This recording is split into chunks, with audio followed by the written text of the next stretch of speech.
gustong gurgurin. Okay? So, hindi na pinagtatalunan yan, mga palangga. Hindi na pinagtatalunan. Eto, nabasahin ko na muna yung mensahe. Napin ko lang sa message. Okay? Ang mensahe sa akin ng, I don't know kung sino siya, basta kamag-anak siya ng PSG. Alright? Ito. Dalawa actually yung nag-message sa akin. Thank you for fighting. Ito ba siya? Sana. Okay. Ito sabi sa akin, ano araw ba ngayon? This is New Wednesday. Hello, Miss Maharlika. Natutuwa po ako. Patuloy niyo pong pagkalampag sa gobyerno. Alam niyo po ba sa PSG, ang dami pong na-relieve. Kaya madami na pong nag-file ng early retirement at nag-resign na po ang karamihan. Ngayon lang po nangyari na tinatanggal ang mga PSG kapag galing sa panahon ni Pangulong Duterte. Pinapalitan po sila pag galing kay Pangulong Duterte. Napakawalang puso. Sana mabilis na po ang pagkawala ng mga jutang ginemes sa palasyo. Okay, ilang taon na po kami sa PSG. 2 pangulo na po ang dumadaan sa amin. Pero hindi po kami tinatanggal. Ang mga tao po sa PSG ay tuloy-tuloy ang pagtatrabaho kahit nung panahon ni Noynoy at panahon ni Pangulong Duterte. Ngayon lang po sa panahon ni Marcos Bangag Jr. na kapag nalaman na ikaw ay galing sa panahon ni Duterte ay pag-iinitan ka o tatanggalin ka. So, ang message ko naman sa kanya, kahapon pa ito Wednesday ba? Ano ba ngayon? Anyway, sabi ko, hello po, ano nangyari? Sabi niya, nalulungkot lang po kasi ako kasi ang dami nang napapalitan na tao sa PSG.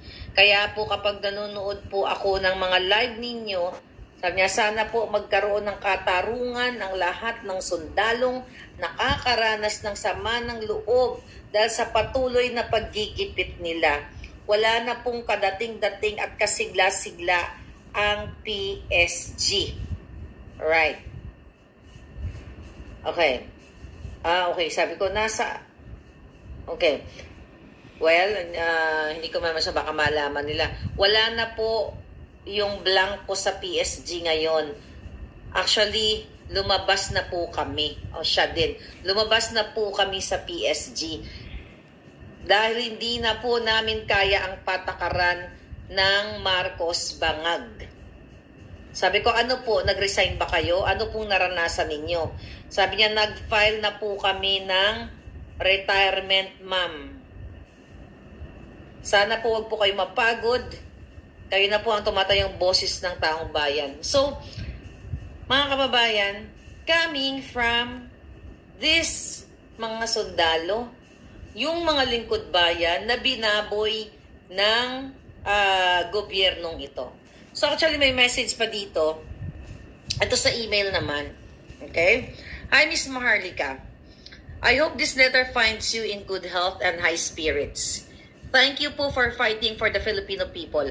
I am writing to express a matter of grave concern that affects the well-being and morale of the Presidential Security Group or the Presidential Security Command members assigned to the close-in security of the First Family.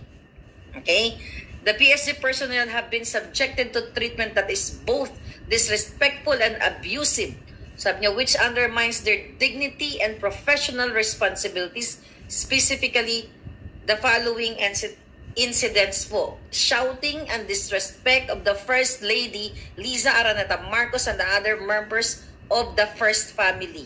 There have been multiple instances where PSG members have been shouted at and treated without the respect they deserve as dedicated security personnel. Also po, they are overworked. The security personnel are being overworked, often beyond reasonable hours without adequate rest. Sabi niya. And also inappropriate activities of the first family and their associates have engaged in excessive partying, halos gabi-gabi po, alcohol consumption, and other inappropriate behaviors in the presence of PSG personnel. Wala po talaga silang kahiyan. Okay? Grabe, ah. Gabi-gabing parte, ah. I hope masabi niyo po ito sa inyong mga followers para malaman. Maraming salamat, Miss Maharlika. Kawawa na po ang ating bayan. Huwag po kayong tumigil. Huwag po kayong tumigil sa pakikipaglaban. Kayo na lang po ang boses namin. Thank you so much. So yun, mga kababayan. Grabe, Okay? minaltrato. Coming Binalahura from ni PST, Butod. Presidential Security Group, yung ginagawa nilang pagsisigaw. Alam nyo, di ba, mayroon na tayong expose na may nagpatiwakal, okay? May naggurgur sa kanyang sarili dahil binulyawan, sinigaw-sigawan ni Lisa at kung ano-ano pang mga kababuyan ang ginagawa ng bangag na gobyernong ito. Coming po yan sa mga taong nakakaranas mismo sa loob ng Malacanang na sinisigaw-sigawan ng pamilyang bangag. Okay? Okay, just got an awesome Balahura talaga yung Lisa Marcos na yan. Sarap sampalin. Walang respeto. Nagurgur daw yung ating signal. Okay naman. Sinisigaw-sigawan, hindi makapahinga ng maayos sa mga PSG, excessive partying, at kung ano-ano pa. Message, umalis na, early retirement na dahil hindi kinakaya ang pangbababoy ng gobyernong ito. Mga kababayan. Grabe. Okay lang ang signal, sabi ni Jimmy Nishi. Okay? So ngayon, mga kababayan, sobra na nga ang ginagawa ng mga ito. Kaya, tama lang. Okay? Na talagang humakbang kayo bilang isang maisog, di ba? Kaya may binasa tayong doktor. Okay? Ngayon, okay. Napalangga. Napaka walang puso ng gobyernong ito. May i-play lang tayong video. Okay. Napaka walang puso ang gobyernong ito. Simula sa what? Sa pulburon. Okay? Simula sa pulburon, sa corruption, sa smuggling. At again, dito sa pinakita natin kanina, ay napakita ba natin ito? Itong kinagagalit ni Coting, kaya naman na-suspend ng walang due process. Kaya nga. Itong governor ng Bohol at other 69, mga 69 pa na officers na yung iba daw po ay patay na yung mga sinuspend o wala na sa pwesto. Saan ka nakakakita na sinuspend? Lumisan na pala. So, dyan makikita nyo mga kababayan sa Maharlika Network at dito sa ibang channel na sa Buljakan, wala. But anyway, babasahin ko na lang. Noong May 6, 2024, ayan ang nakuha ni Marcos Jr. Negative 8. Oh my gosh. Coming from the Bohol Times. Yeah, Bohol Times.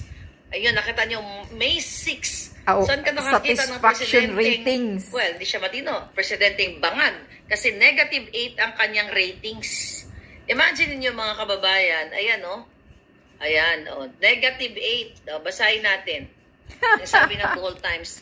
Public satisfaction with President Ferdinand Marcos Bangag Jr., lagyan din ng bangag, has plunged to negative 8 in the latest social weather station's trained Bohol poll survey. 6 days before 2 years in the service of May 10. This is considered as poor in SWS parlance. Paano ka naman tataas kung bangag-bangag ka? Dahil ito sa PIDEA leaks na nalaman natin na talagang nung March 11 of 2012 ay dapat i-raid na si Bangag Jr.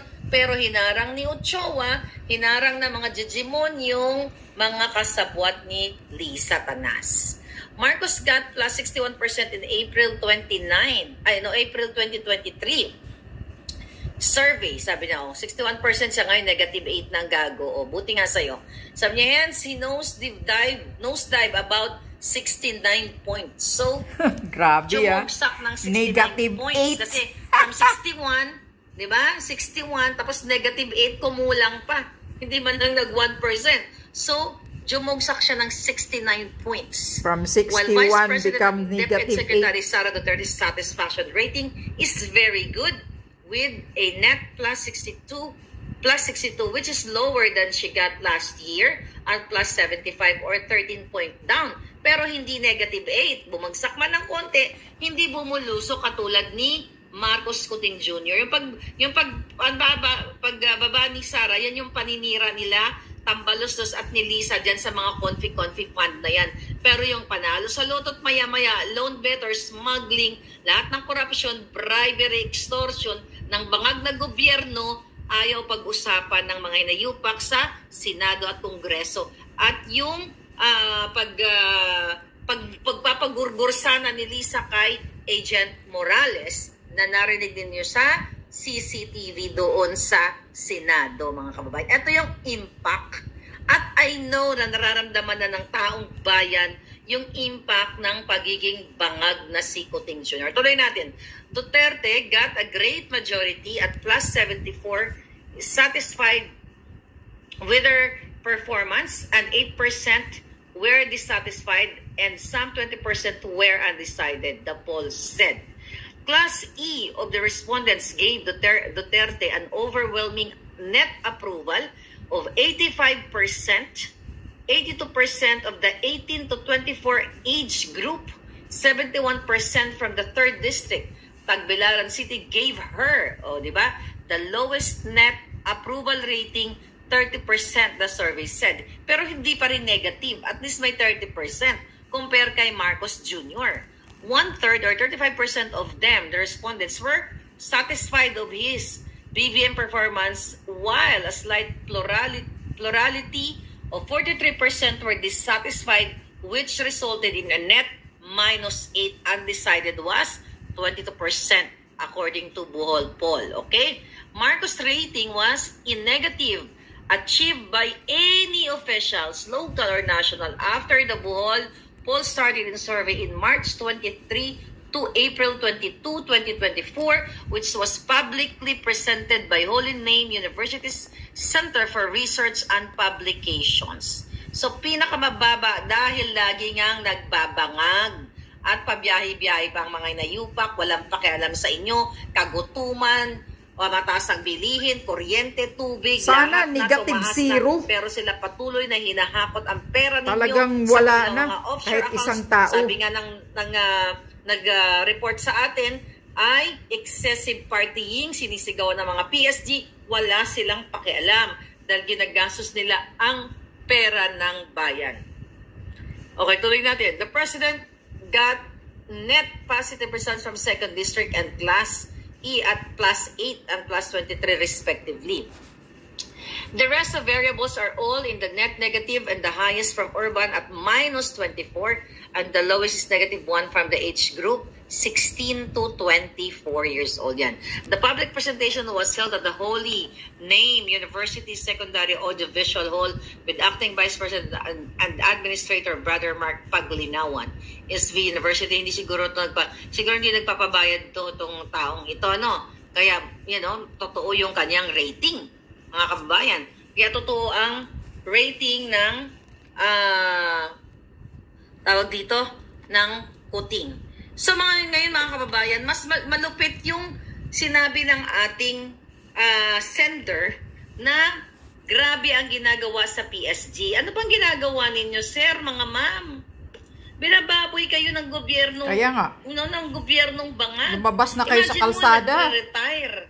Nag-early retirement. Di ba? Nag-early retirement.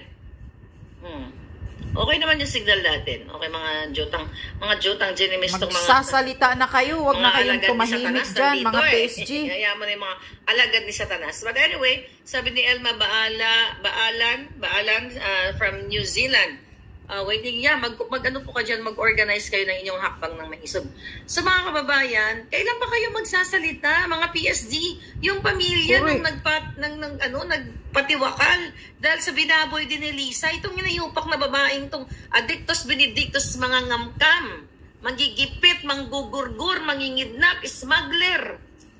Wala nang ginawang matino, kundi babuyin ang ating mga magigiting na sundalo. At ngayon, harang pa kayo sa bang. Di ba? So, kumilos na kayo. Ano pa ginagawa ninyo? Imagine nyo, this is not about Duterte. Tama. Hindi ito tungkol kay Duterte. Hindi ito usapin kay PRRD. Ito ay tungkol sa usaping panglipunan, usaping bayan. Usapin si sa bayan. Si Pangulong Duterte, na-enjoy na yan yung buhay niya. Ginigipit lang siya nitong mga bangag na ito na walang utang na loob. Pero higit sa lahat, ang pinag-uusapan natin dito, paano ginigipit, tinatanggalan kayo ng hanap buhay. Katulad ng mga mayors and governors na sinususpend nila. Katulad nitong na walang due process, na hindi nagpaliwanag kung ano ang nilabag mo, anong violation, katulad ng Mindanao Development Authority na tinanggal din ang secretary doon. Imagine niyo, once na ito yung red tagging, itong tunay na na red tagging talaga na kapag na-associate ka kay Duterte o dati kang nag-work kay Duterte, ano naman kinalaman ng mga PSG?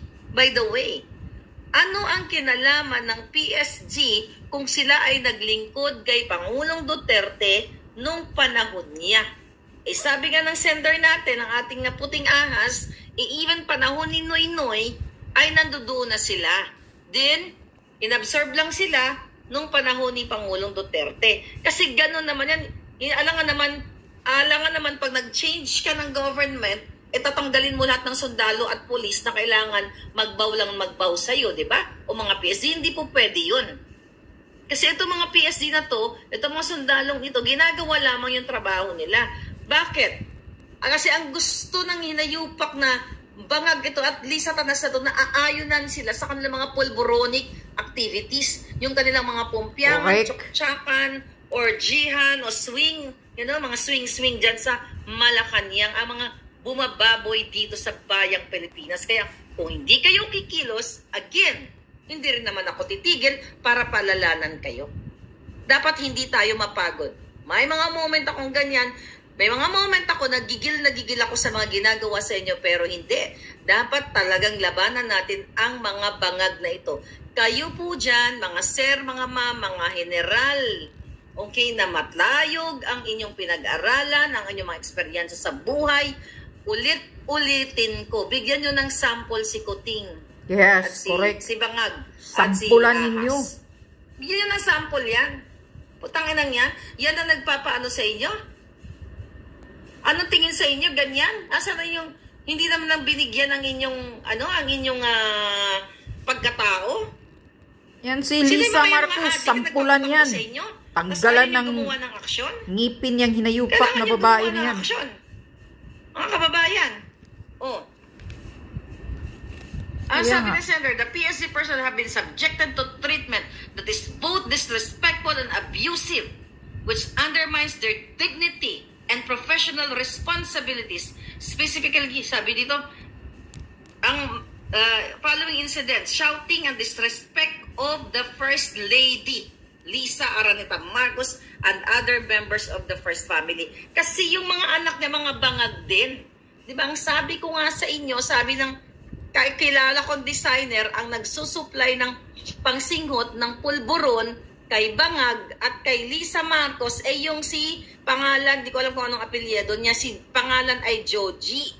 Yan daw ang nagsusupply ng pulburon kay Lisa at sa mga anak niya.